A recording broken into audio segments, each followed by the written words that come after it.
Let's make history. Gravesend is a neighborhood that's directly north of Coney Island, and it's sandwiched between Bensonhurst on one side and Sheepshead Bay on the other. It got its name from a district in Holland. It was one of the 6 original towns which made up Kings County before it became Brooklyn. The first European to set foot there was Henry Hudson in 1609, and roughly 45 years later, Gravesend became the first place and the first town in the New World founded by a woman, and her name was Deborah Moody. It wasn't just her.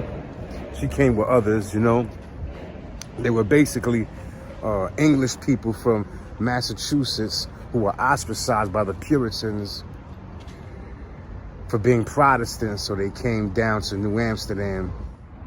It was initially the whole Coney Island, and that's including Manhattan and Brighton beaches, as well as Sheepshead Bay was originally part of the town of Gravesend. It has a subsection or its own sub-neighborhood, which is called White Sands. In the middle of the town, they had 4 quadrants where the structure was built to have public assemblies like a town hall. And those 4 quadrants are still there to this very day if you look at the town from an aerial point of view.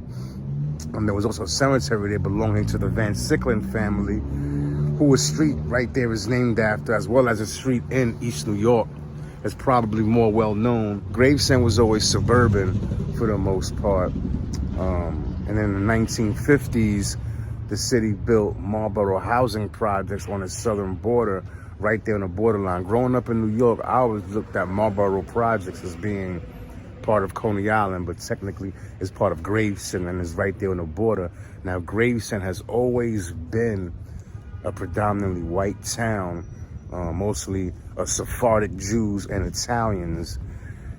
And now in the 1950s, when they built the Marlboro housing project, somehow they were predominantly used to house African Americans. A lot of high-profile cases where you had white youth from Gravesend that actually killed a black person on several occasions. You had this same atmosphere of racial animosity right next door in Bensonhurst during the late 20th century, the 80s and 90s. There were major protests there.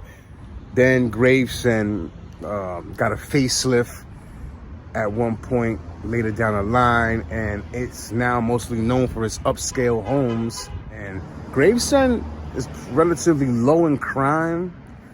They have about 2 high schools and about almost a dozen or so public schools.